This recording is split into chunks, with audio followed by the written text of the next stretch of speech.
ان کے نام لے کے اللہ کے نبی صلی اللہ علیہ وسلم نے ان کے خلاف بد دعا کی۔ آپ میرا کیا بگاڑ لیں گے؟ آپ اور آپ کا خدا میرا کچھ نہیں بگاڑ سکتے، جو مرضی ہے کر لو۔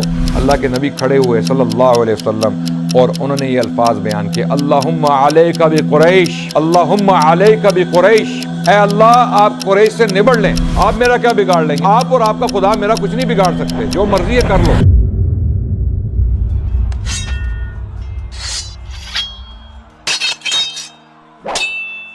بسم اللہ الرحمن الرحیم، الحمدللہ والصلاة والسلام علی رسول اللہ، اما بعد، اعوذ باللہ السمیع العلیم من الشیطان الرجیم، بسم اللہ الرحمن الرحیم، وما ارسلناک الا رحمۃ للعالمین، وقال رسول اللہ صلی اللہ علیہ وسلم، لا یؤمن احدکم حتی اکون احب الیہ من والدہ وولدہ والناس اجمعین۔ میرے عزیز بھائی اور بہنوں، آپ کی خدمت میں تاریخ اسلام کے سلسلے کی ایک کڑی پیش کرنے جا رہا ہوں۔ ہم اللہ کے نبی صلی اللہ علیہ وسلم کی سیرت سے شروع ہوئے اس تاریخ کو بیان کرنے کے لیے، اور اسی سیرت کو لے کر آگے چلتے ہیں، کیونکہ سب سے پہلے اللہ کے نبی کو جاننا بہت ضروری ہے۔ اسلام کی جو تہذیب ہے، جس کی تاریخ ہم بیان کرنے جا رہے ہیں اگلی قسطوں میں، سیرت کے بعد انشاءاللہ ہم خلفائے راشدین کی تاریخ آپ کے سامنے پیش کریں گے آپ کی خدمت میں، اس کے بعد بنو امیہ کا دور، پھر بنو عباس کا دور، اس کے بعد عثمانی خلافت آئی، اور بعد میں جو مسلمانوں کی جو سٹرگلز تھیں منگولوں کے خلاف، جو سلطان صلاح الدین ایوبی، یہ تمام کی تمام تاریخ، یا الاندلس میں جو مسلمانوں کے ساتھ ہوا، اس سب تاریخ کو، اس ساری کی ساری تاریخ کو بیان کرنے سے پہلے ہم چاہتے ہیں کہ اللہ کے نبی کے بارے میں کچھ تفصیل کے ساتھ جو ہے واقعات بیان کر دیں، تاکہ ہمیں یہ سمجھ آ جائے کہ ہم جو تاریخ بیان کرنے جا رہے ہیں اس کی شروعات کہاں سے ہوئی تھی، اور اللہ کے نبی صلی اللہ علیہ وسلم کی ذات سے محبت ہونا ایک مسلمان کے لیے، اس کے ایمان کے لیے ایک شرط ہے۔ اس کا ایمان مکمل نہیں ہے جب تک اس کو اللہ کے نبی کی ذات سے محبت پیدا نہیں ہوگی، جیسا کہ حدیث بیان کی میں نے۔ اور محبت تبھی پیدا ہوگی جب آپ ان کے بارے میں جانیں گے، ان کی مشکلات کے بارے میں جانیں گے، جو چیلنجز انہوں نے فیس کیے، جو ٹارچر انہوں نے فیس کیا۔ اللہ کے نبی صلی اللہ علیہ وسلم نے جو آپ کے لیے قربانیاں دیں، جو مارے کھائیں، جو پتھر کھائے، جو گالیاں سنی، جو تکلیفیں برداشت کی، جب تک آپ ان تکلیفوں کے بارے میں نہیں جانیں گے، ان کی نوعیت کو نہیں سمجھیں گے، تب تک آپ کو اللہ کے نبی سے صحیح معنوں میں محبت پیدا نہیں ہو سکتی۔ اور جب تک آپ کو محبت پیدا نہیں ہوگی، آپ کے دل میں اللہ کے نبی کی محبت جو ہے وہ گھر نہیں بنائے گی، آپ کا ایمان مکمل نہیں ہے۔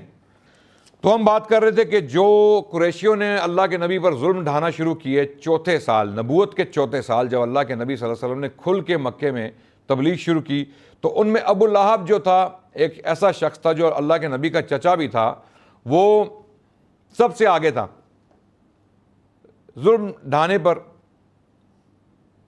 وہ ہمیشہ تیار رہتا تھا کہ میں ظلم ڈھاؤں اللہ کے نبی صلی اللہ علیہ وسلم۔ اور اس کی شروعات اس نے اس طرح کی کہ اللہ کے نبی کی دو صاحبزادیاں رقیہ اور ام کلثوم، ان کے رشتے ابو لہب کے دو بیٹوں کے ساتھ ہو چکے تھے، عتبہ اور عتیبہ، وہ رشتے اس نے توڑ دیے۔ چلو وہ تو اچھا ہوا کہ وہ تو مشرک تھے، ان کے ساتھ تو رشتہ ویسے بھی نہیں ہو سکتا تھا، لیکن اس نے اپنی طرف سے تکلیف پہنچانے کے لیے اللہ کے نبی صلی اللہ علیہ وسلم کو یہ رشتے توڑ دیے۔ پھر اس کی بیوی جو ام جمیل کے نام سے، جس کا نام عروہ تھا، وہ حرب بن امیہ کی بیٹی اور ابو سفیان کی بہن تھی۔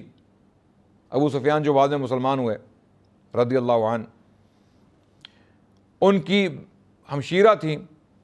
انہوں نے اللہ کے نبی صلی اللہ علیہ وسلم کے خلاف بہت سارے اقدام کیے۔ وہ کانٹے جمع کر کے اللہ کے نبی صلی اللہ علیہ وسلم کے دروازے کے سامنے پھینک دیتی تھی، تاکہ اللہ کے نبی کو تکلیف ہو، ان کے پاؤں میں کانٹے چبھیں۔ اور اسی لیے قرآن میں اس کی مذمت نازل ہوئی ابو لہب کے ساتھ۔ جو سورۃ اللہب ہے، سورہ لہب، جس میں اللہ نے ابو لہب کی مذمت نازل کی، اس کے ساتھ اس کی بیوی کی بھی مذمت ہوئی، جہاں اللہ نے فرمایا اعوذ باللہ من الشیطان الرجیم، تبت یدا ابی لہب وتب ما اغنی عنہ مالہ وما کسب سیصلی نارا ذات لہب وامرأتہ حمالۃ الحطب فی جیدہا حبل من مسد، کہ تباہ و برباد ہو گئے ابو لہب اور اس کی بیوی، یہ لکڑیاں جمع کرنے والی عورت، اس کی عورت، اس کو لکڑیاں جمع کرنے والا کیوں کہا گیا؟ کیونکہ یہ کانٹے جمع کر کے تکلیف دینے کے لیے اللہ کے نبی کو ان کے دروازے کے آگے پھینک دیتی تھی۔ تو جب یہ مذمت نازل ہوئی تو اس کو بہت تکلیف ہوئی، وہ اللہ کے نبی کو ڈھونڈتے ہوئے پتھر ہاتھ میں اٹھائے کعبے کی طرف آئی اور اس کو ابو بکر ملے، اور اللہ کے نبی بالکل ساتھ کھڑے تھے، ساتھ موجود تھے، لیکن اللہ نے اس کی نظر پر ایسا پردہ ڈالا کہ وہ اللہ کے نبی کو دیکھ نہیں سکی۔ ابو بکر کے پاس آئی اور کہا کہ کہاں ہے مزمم، اعوذ باللہ ثم اعوذ باللہ، یعنی اللہ کے نبی کا نام محمد تھا صلی اللہ علیہ وسلم، تعریف کیا گیا، جس کی تعریف کی جائے اس نے اللہ کے نبی کا نام یعنی ان کو تکلیف پہنچانے کے لیے مزمم رکھ دیا کہ جس کی مذمت کی جائے، اعوذ باللہ ثم اعوذ باللہ۔ تو حضرت ابو بکر نے فرمایا کہ کیا مسئلہ ہے، کیا بات ہے؟ تو اس نے اپنی جو مذمت تھی، جو حضرت ابو بکر کے سامنے اپنی تکلیف کا اظہار کیا کہ تمہارے جو نبی ہیں محمد نے ہماری شان میں گستاخی کی ہے، ہمارے خلاف یہ الفاظ کہے ہیں، تو میں ان کا جواب دینے آئی ہوں کہ میں بھی شاعرہ ہوں، وہ شاعر ہیں تو میں بھی شاعرہ ہوں۔ تو کچھ لوگ یہ سمجھتے تھے کہ یہ شاعری ہے، حالانکہ شاعری سے اس کا کوئی تعلق نہیں تھا قرآن کا۔ تو اس نے کہا کہ میں بھی شاعر ہوں اور میں جواب دینا چاہتی ہوں۔ حضرت ابو بکر نے جب وہ چلی گئی تو حضرت ابو بکر نے نبی صلی اللہ علیہ وسلم سے پوچھا کہ اللہ کے نبی آپ اس کو نظر نہیں آئے؟ تو اللہ کے نبی صلی اللہ علیہ وسلم نے فرمایا کہ اللہ نے اس کی آنکھوں پر پردہ ڈال دیا تھا، میں اس کو نظر نہیں آیا۔ تو یہ کچھ واقعات ہیں جو اس وقت ہوئے جب کفار قریش نے اللہ کے نبی صلی اللہ علیہ وسلم کے خلاف جو ہے فزیکل اقدام شروع کر دیے۔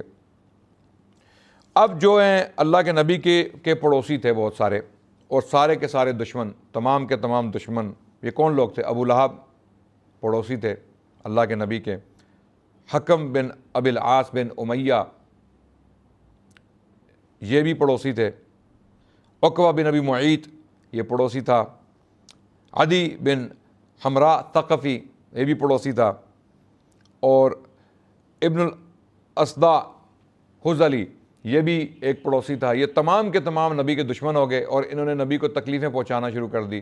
ان میں ایک واحد شخص ہے جو مسلمان ہوا، حکم بن ابی العاص بن امیہ، اور اسی کی نسل سے بنو امیہ کا دور آیا۔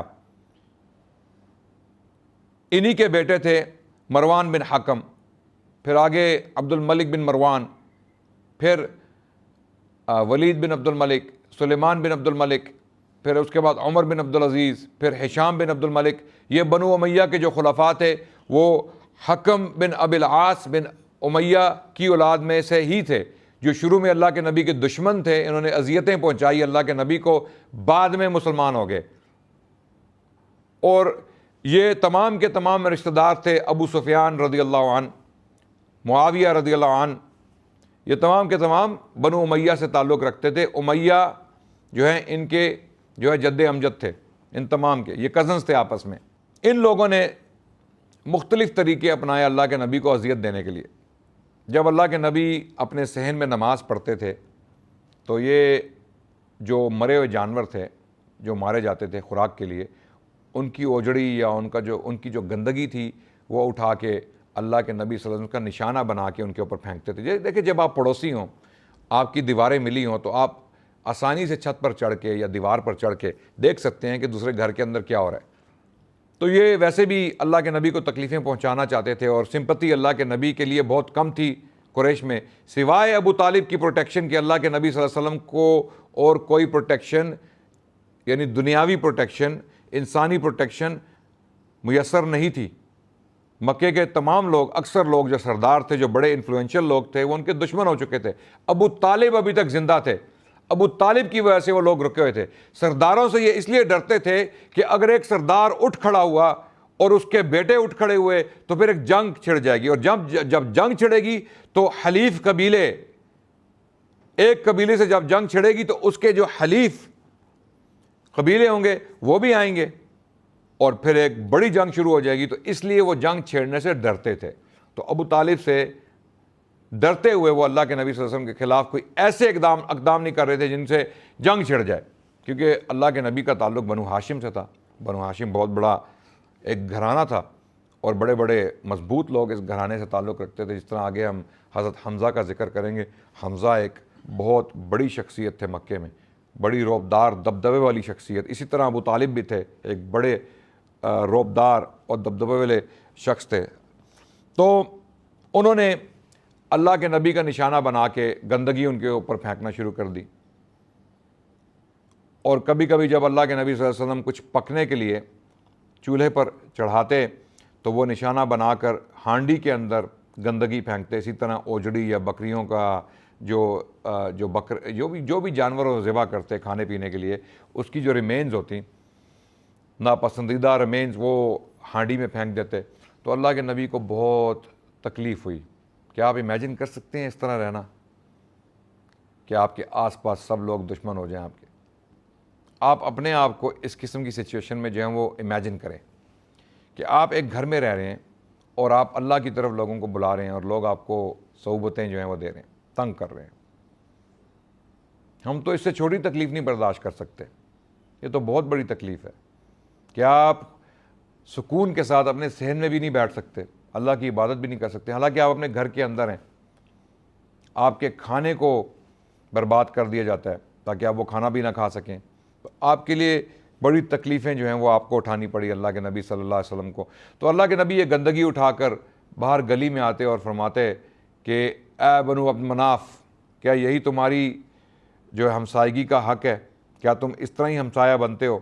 تو وہ گندگی وہ گلی میں اللہ کے نبی ڈال کر گھر کے اندر واپس لوٹ جاتے.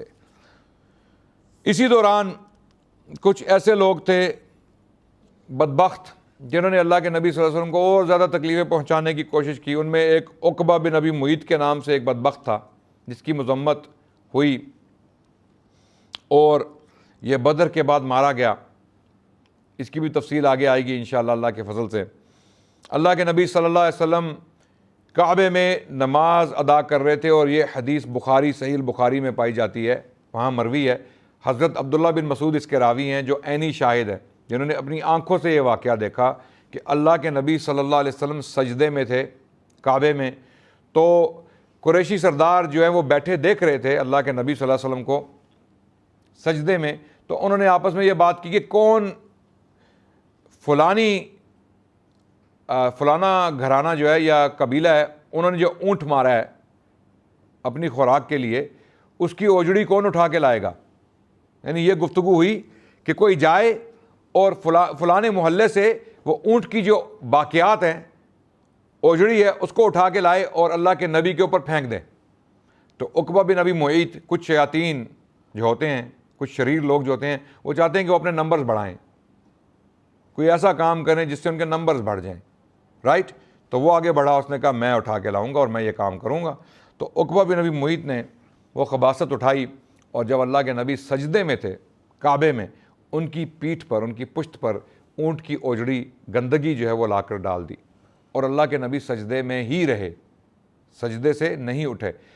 عبداللہ بن مسعود رضی اللہ عنہ یہ بیان کرتے ہیں کہ قریشی اس قدر خوش ہوئے اس واقعے سے کہ آپس میں وہ اتنا ہنسے, اتنا مذاق اڑایا اللہ کے نبی کا کہ ایک دوسرے کے اوپر گرنے لگے. وہ آپ نے دیکھا ہوگا نا کہ کبھی کبھی ہنسی میں آپ آپس سے باہر ہو جاتے ہیں اور گرنے لگ پڑتے ہیں ایک دوسرے کے اوپر, رائٹ. اسی طرح قریشی سردار جو ہیں وہ اتنا ہنسے کہ وہ ایک دوسرے کے اوپر گرنے لگے اور اللہ کے نبی صلی اللہ علیہ وسلم جو ہیں وہ سجدے میں ہی رہے. اور پھر اسی حالت میں فاطمہ رضی اللہ عنہا وہ تشریف لائیں تکلیف کی حالت میں, اپنے والد کو اس حالت میں دیکھ کے انہوں نے ان کی کمر سے, ان کی پیٹھ سے وہ گندگی صاف کرنا شروع کی. کیا آپ امیجن کر سکتے ہیں اپنے آپ کو اس قسم کی سچویشن میں؟ آپ کی چھوٹی سی بچی ہے, اس کے سامنے آپ کے ساتھ یہ سلوک کیا جائے اور پھر وہ بھاگتی ہوئے آئے اور سوائے اس بچی کے آپ کی مدد کرنے والا کوئی نہ ہو. عبداللہ بن مسعود رضی اللہ عنہ اس وقت مسلمان تھے, غالباً مسلمان تھے, اور وہ فرماتے ہیں کہ میں اتنا کمزور تھا کہ میں کچھ بھی نہیں کر سکا. میں نے اپنی آنکھوں سے یہ واقعہ دیکھا, لیکن میں اس قدر خوف زدہ تھا کہ میں اللہ کے نبی صلی اللہ علیہ وسلم کی مدد نہ کر سکا, لیکن میں نے یہ واقعہ اپنی آنکھوں سے دیکھا. پھر حضرت فاطمہ نے جب گندگی ہٹائی اللہ کے نبی کی پشت سے, اللہ کے نبی کھڑے ہوئے صلی اللہ علیہ وسلم اور انہوں نے یہ الفاظ بیان کیے, اللہم علیک بقریش, اللہم علیک بقریش, اللہم علیک بقریش. اے اللہ آپ قریش سے نبڑ لیں, اے اللہ آپ قریش سے نبڑ لیں۔ جب قریشیوں نے یہ الفاظ سنے تو وہ رک گئے، ان کی ہنسی رک گئی، وہ سنجیدہ ہو گئے، کیونکہ ان کو معلوم تھا کہ یہ ایسا مقام ہے، مکہ کعبہ ایسا مقام ہے یہاں پر دعائیں قبول ہوتی ہیں۔ تو وہ رک گئے اور انہوں نے اللہ کے نبی کو ٹوکنا شروع کر دیا کہ آپ اتنی سخت بات مت کیجیے۔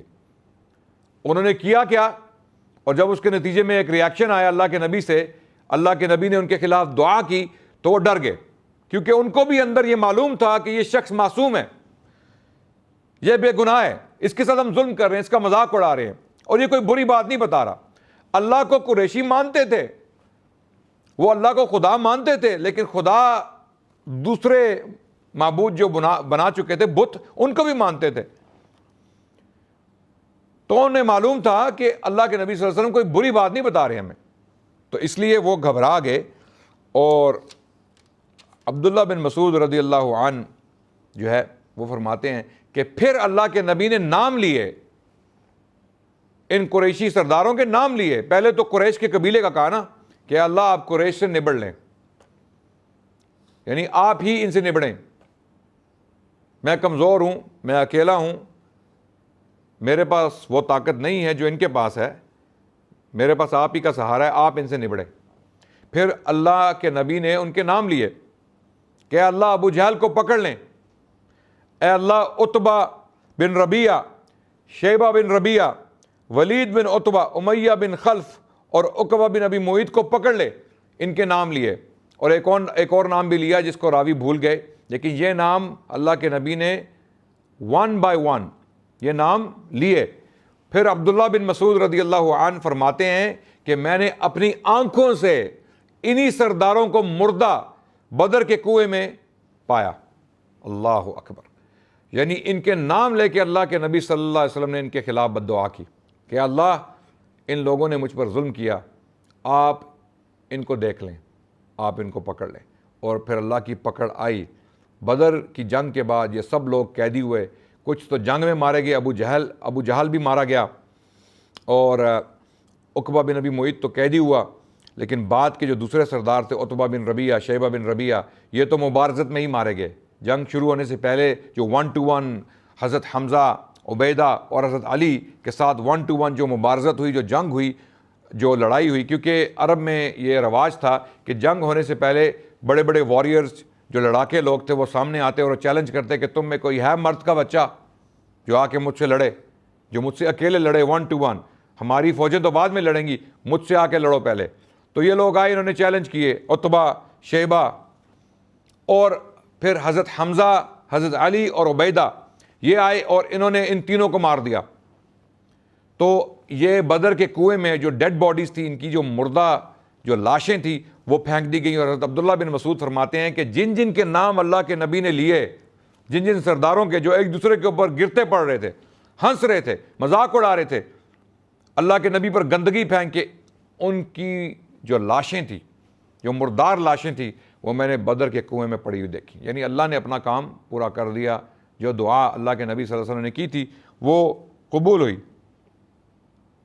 اسی طرح امیہ بن خلف کا وتیرہ تھا کہ وہ جب رسول اللہ کو دیکھتا تو لعن طعن کرتا، ان کی مذمت کرتا، برے الفاظ استعمال کرتا، اور اسی کی مذمت میں قرآن کی آیت نازل ویل لکل ہمزۃ لمزہ۔ ہمزہ وہ شخص ہے جو اعلانیہ گالیاں بکتا ہے، جو گالی گلوچ کرتا ہے پبلک میں، اس کو شرم و حیا کوئی نہیں ہے، اس کو یہ بھی نہیں خیال ہوتا کہ میں گالیاں نکالوں گا تو لوگ میرے بارے میں کیا سوچیں گے۔ ایسا شخص جو ہے وہ ہمزہ ہوتا ہے، اور مسلمان کو ایسا نہیں ہونا چاہیے، کیونکہ ایسے شخص کی مذمت قرآن میں آئی ہے۔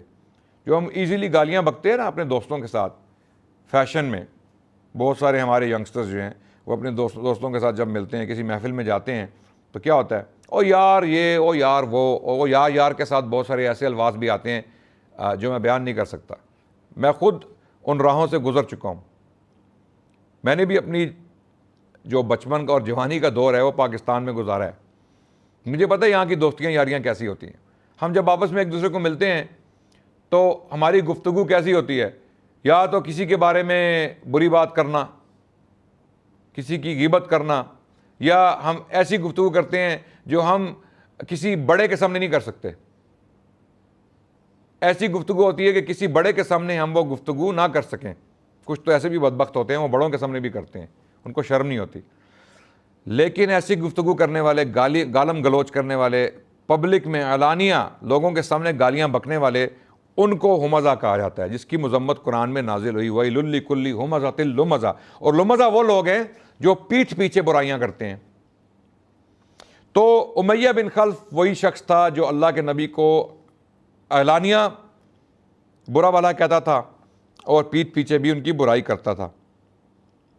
تو کچھ ایسے بھی بدبخت تھے جو اللہ کے نبی صلی اللہ علیہ وسلم کے اوپر نعوذ باللہ ثم نعوذ باللہ, عقبہ بن ابی معیط جیسے لوگ, جو بعد میں بدر کے میدان کے بعد, بدر کی جنگ کے بعد مارا گیا, قیدی ہوا اور مارا گیا.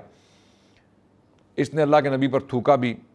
کچھ اور لوگ تھے جنہوں نے اللہ کے نبی کے اوپر جو ہے وہ مٹی پھینکی, ڈسٹ اڑائی, اور گندگی تو آپ نے آلریڈی سن لیا کہ گندگی بھی پھینکی گئی. تو اللہ کے نبی کی زندگی جو ہے صلی اللہ علیہ وسلم, چوتھے سال کے بعد, نبوت کا جو چوتھا سال تھا, جب انہوں نے اعلانیہ اسلام کی تبلیغ مکے کے اندر شروع کی, اگلے 7 سال بہت سخت سال تھے, بہت سخت دور تھا اللہ کے نبی صلی اللہ علیہ وسلم پر. اور کوئی جھوٹا نعوذ باللہ, کوئی ایک جھوٹا نبی ہوتا, اعوذ باللہ ثم اعوذ باللہ, تو وہ کہتا چھوڑو یار, مجھے کیا پڑی ہے یہ کام کرنے کی, مجھے کیا ضرورت ہے اپنی زندگی کو عذاب بنانے کی, مجھے کیا ضرورت ہے اپنی اولاد کو برباد کرنے کی, مجھے کیا ضرورت ہے اپنی بیوی خدیجہ رضی اللہ عنہا, جن سے اللہ کے نبی کو دلی محبت تھی اس قدر کہ آخری عمر تک اللہ کے نبی نے خدیجہ کو یاد رکھا رضی اللہ عنہا, مجھے کیا ضرورت ہے اس کو مروانے کی. لیکن اللہ کے نبی صلی اللہ علیہ وسلم کو حکم اللہ سے آیا اور خود انہیں یقین تھا کہ میں اس ذمہ داری سے ہٹ نہیں سکتا. بڑی کوشش کی گئی قریشیوں کی طرف سے کہ اس کام کو روک دیا جائے. اسی طرح اخنس بن شریک ثقفی جو ہے اللہ کے نبی کو ستانے والوں میں سے تھا, اور اس کے بارے میں بھی قرآن میں مذمت نازل ہوئی. اللہ نے فرمایا اس کے بارے میں, وَلَا تُطِعْ كُلَّ حَلَّافٍ مَّهِينٍ ہَمَّازٍ مَّشَّاءٍ بِنَمِيمٍ مَّنَّاعٍ لِّلْخَيْرِ مُعْتَدٍ أَثِيمٍ عُتُلٍّ بَعْدَ ذَلِكَ زَنِيمٍ. تم بات نہ مانو کسی قسم کھانے والے ذلیل کی, جو لان تان کرتا ہے, چغلیاں کھاتا ہے, بھلائی سے روکتا ہے, حد درجہ ظالم, بد عمل اور جفاکار ہے, اس کے بعد بد اصل بھی ہے. تو اللہ نے یہ مذمت جو نازل کی, یہ اخنس بن شریک ثقفی کے بارے میں ہے قرآن میں, کہ یہ لوگ جو ہیں آپ ان کی بات مت مانو, ان کے ظلم پر یا ان کی باتوں پر کان مت دھریں, ہم آپ کے ساتھ ہیں. یعنی اللہ سبحانہ و تعالیٰ قرآن نازل کر کے اللہ کے نبی کے دل کو اطمینان اور سکون پہنچاتے رہتے تھے کہ یہ ظلم تو ہو رہے ہیں, ہم دیکھ رہے ہیں, لیکن آپ اپنا کام جاری رکھیے. ابو جہل بھی کبھی کبھی اللہ کے نبی کے پاس آتا اور قرآن سنتا, لیکن اس پر عمل نہ کرتا, جس کے بارے میں اللہ سبحانہ و تعالیٰ نے قرآن میں فرمایا فلا صدق ولا صلی. یہ قرآن تو سنتا ہے لیکن صدقہ بھی نہیں کرتا اور نماز بھی نہیں پڑھتا, یعنی ایمان نہیں لاتا. یہاں پر اللہ نے ایمان کی 2 صورتیں بیان کی ہیں, صدقہ اور نماز. یہ مسلمان کی خوبصورتی ہے. ایک مسلمان کی خوبصورتی کس چیز میں ہے؟ ایک صدقہ, دوسرا نماز. جو نماز نہیں پڑھتا اور جو صدقہ نہیں دیتا, اس کا مسلمان ہونا جو ہے وہ بہت مشکل ہے. صحیح معنوں میں مسلمان ہونا بہت مشکل ہے. اوکے, یعنی یہ نماز بھی نہیں پڑھتا اور صدقہ بھی نہیں دیتا اور پیٹھ پھیر کر جھٹلاتا ہے. پھر اکڑتا ہوا اپنے گھر والوں کے پاس گیا, تیرے خوب لائق ہے, یعنی اولا لکف اولا, اولا لکف اولا. تو اللہ کے نبی نے جب یہ الفاظ ابو جہل کے سامنے پڑھے تو ابو جہل نے کہا مجھے آپ کیوں جو ہے وہ دھمکیاں دے رہے ہیں؟ ان 2 پہاڑوں کے درمیان کوئی ایسا شخص نہیں ہے جو مجھ سے زیادہ معزز ہو. اس کے اندر تکبر, اکڑ کہ مجھ سے زیادہ معزز شخص یہاں پر نہیں ہے, آپ میرا کیا بگاڑ لیں گے؟ آپ اور آپ کا خدا میرا کچھ نہیں بگاڑ سکتے. جو مرضی ہے کر لو, جو مرضی دل میں آئے آپ کر لو, میرا آپ کچھ نہیں بگاڑ سکتے. کیونکہ ابو جہل انہی لوگوں میں سے تھا جو اللہ کے نبی صلی اللہ علیہ وسلم کا سب سے بڑا دشمن تھا اور ان کے خلاف اقدام کر رہا تھا, ان کے خلاف مشورے دیتا تھا, ان کے خلاف پلانز بناتا تھا. تو اللہ کے نبی صلی اللہ علیہ وسلم نے جب یہ الفاظ قرآن کے اس کے سامنے پڑھے اس کی مذمت میں، تو اس نے ٹال دیا، اس نے کہا آپ کر لیں جو کرنا ہے، آپ اور آپ کا خدا میرے خلاف کچھ نہیں کر سکتے۔ اور پھر بدر کے میدان میں یہ کافر ذلیل کر کے مارا گیا، جس کے بارے میں تفصیل انشاءاللہ اگلی قسطوں میں آئے گی۔ تب تک کے لیے میں آپ کی اجازت چاہتا ہوں، ہم اس سیرت کے سلسلے کو جاری رکھیں گے تاکہ تاریخ اسلام کا سلسلہ جو ہے وہ صحیح معنوں میں مکمل ہو جائے، اور آپ سے دعا کے خواستگار ہیں۔ السلام علیکم ورحمۃ اللہ والحمد للہ رب العالمین۔